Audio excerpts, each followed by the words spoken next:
But I want to take a little step back for just a minute and look at the previous chapter, just because it provides some context for what I want to talk about today. In the previous chapter, the sutra contrasts the historical realm, the kind of day-to-day realm that we live in, with the absolute realm, which we also live in, but we're not as attentive to as much. So in chapter 16, the Buddha is talking about the story of his enlightenment, how he sat beneath a tree in Bodh Gaya. It was a real tree in a real place. You can visit it today. And he sat there until he was enlightened, and then he went out and taught for 45 years and to people about how to transcend the cycle of birth, death, and suffering. And then he contrasts this reality with a little different reality. He brings us into the absolute realm to explain that his life, even though if we look at it historically, there's 80 years between his birth and death in that particular form.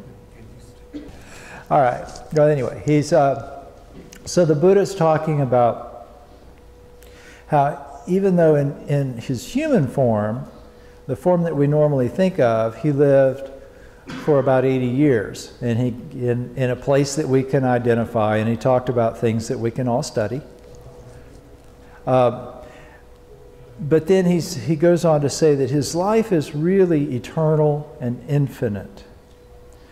So in these next two chapters, chapters 17 and 18, we're going to look at the benefits of seeing and understanding this eternal and infinite nature of Buddha.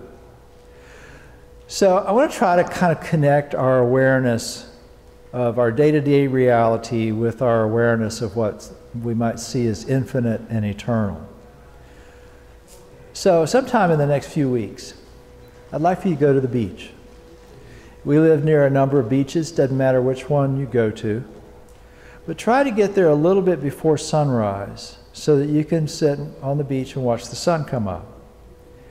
And while you're sitting there waiting for the sun to rise, think about what the ocean really is. So the ocean is water, right?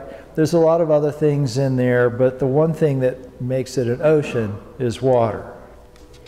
And what we see and identify as water is really a whole lot of molecules. They're these kind of combined forms made from oxygen and hydrogen. Water molecules are really, really, really small. Now, how many do you think it takes to fill a teacup?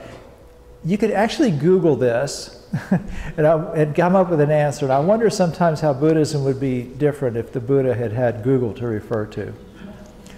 But a teacup's not very big. We've all seen a teacup, holds 6 to 8 ounces of water. It takes about 14 times 10 to the 24th power water molecules to fill a teacup. So that's 14 followed by 24 zeros. That's 14 million times a million times a million times a million. That's an inconceivable number. There's nothing that you and I could look at that's that big that we could really kind of wrap up and see all at once. The human brain just can't conceive of it. But we can see a teacup of water with no effort, right? It's very easy, not a problem. So how many teacups full of water are you suppose are in the ocean? One of the estimates I saw said there's 200 million gallons of water in the ocean, in one ocean, in the Atlantic Ocean. And there's 16 cups in a gallon. So that's a whole lot of cups. In each cup, there's all these millions upon trillions of molecules. And yet, we can sit there on the beach and look at one ocean, and we can understand that. So even though the true absolute nature of the ocean is unimaginable and inconceivable, we can see it. We can sit there and watch the sun rise over the ocean. So while you're sitting on the beach watching the sunrise, imagine that you're a water molecule. So like I said, one of these water molecules is very, very, very small. There's no way we can see it, even with the most powerful microscope. So if you think about yourself being a water molecule, you might think, well, that would be pretty insignificant. But if a water molecule had consciousness, do you think it would be aware of the ocean? Probably not. If a molecule had a sense of I and me, the way we do, it would probably be like us, thinking it's somehow separate from everything else. I vibrate with my own frequency. I bump into other water molecules and all of these kinds of things. I move around and all of that, but I still have this sense of I and me, and I don't see the big picture. But yet, the water molecule can't be separate from the ocean. It is the ocean. The ocean is made up of water molecules like that. If you took them all out, there's no ocean. So what if you were able to see that you are an ocean? Now you're no longer this tiny, insignificant particle. We're unimaginably vast. And so we're a lot like this molecule. So this particular form comes into being, and it lives and breathes for about 30,000 days, and then it ends. 30,000 sounds like a lot until you think about it. Even a small town like the one I live in, DeLand, has a lot more than 30,000 people in it, and we still think of that as fairly small.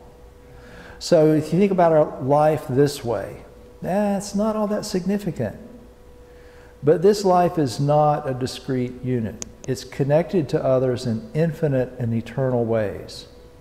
And so I think the primary purpose of any religion really is to connect us to whatever transcends this one insignificant life.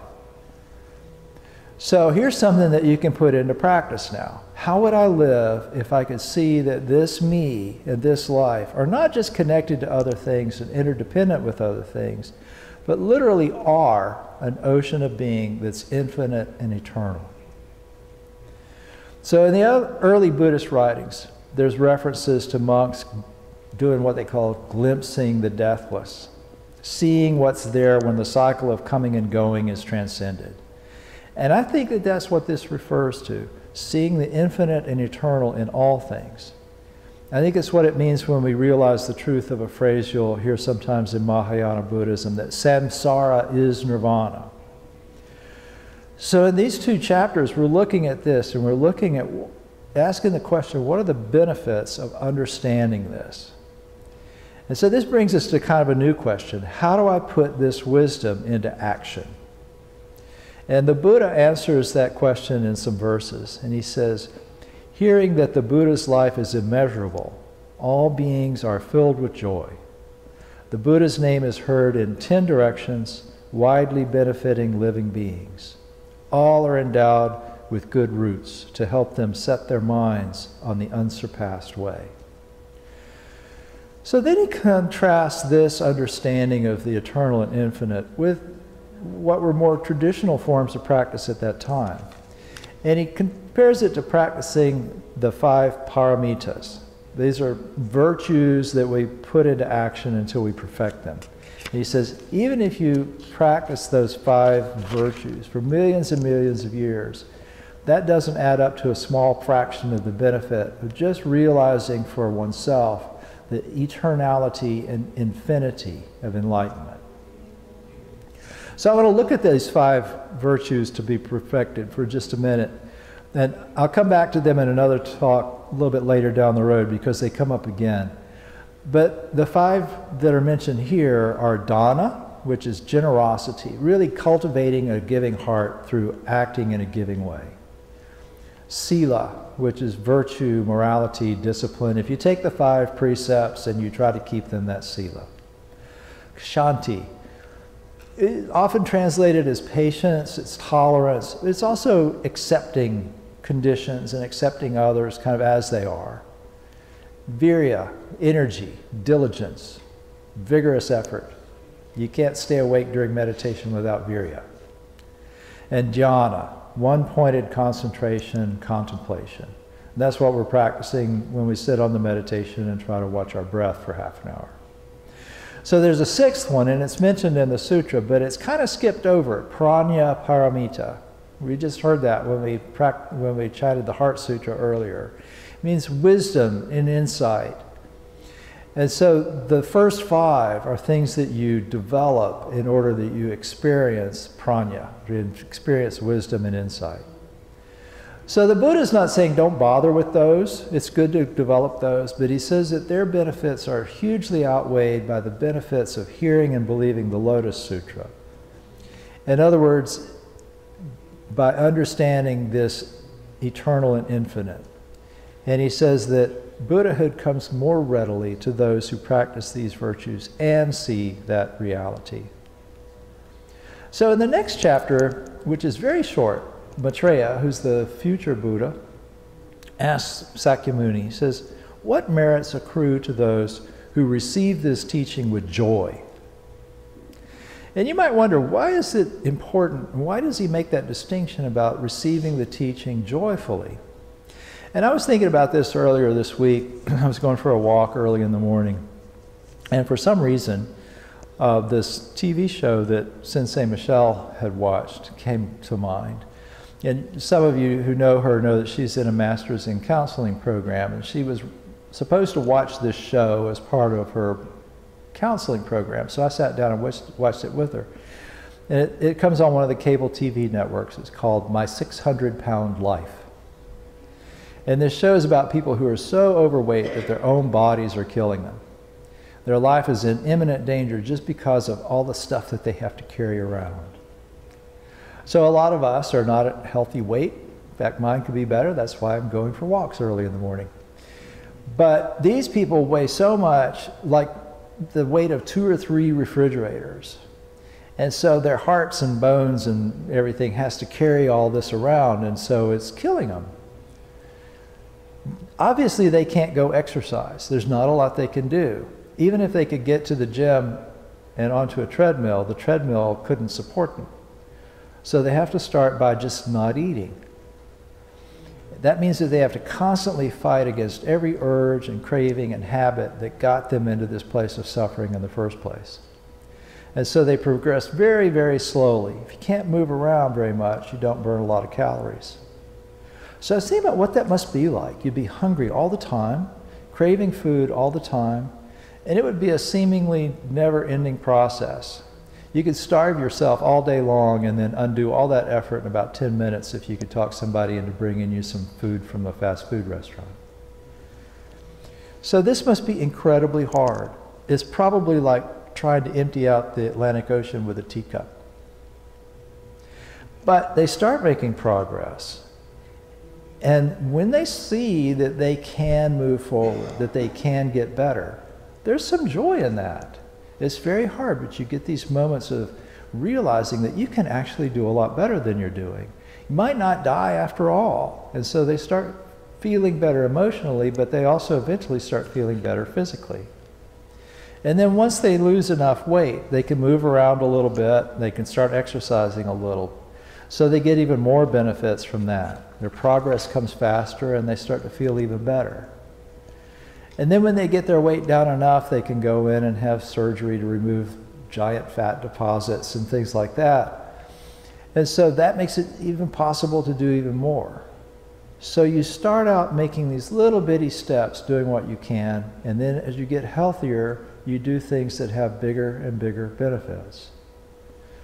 So I didn't notice anybody having to come in here on a forklift, so I assume you don't have that problem. But even though that's an extreme situation, it's kind of like our spiritual lives can be. We start out doing what little bit we can, and at first it can seem impossible. People will tell me, I'm trying to learn how to meditate, but I can't calm my mind at all. Well, it's little bitty steps. And then you persist, and from time to time you reach a point where you're ready for things that have greater benefits, and that comes with feeling better.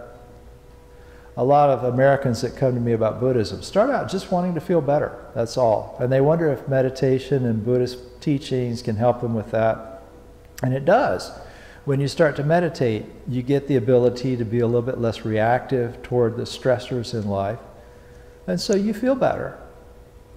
And with that increase in mindfulness then, you can begin to see that Buddhism can also help you live better. If you start developing those 5 virtues that I mentioned earlier, being generous, being patient, being diligent, these things, then you start to experience happiness in a little bit deeper form.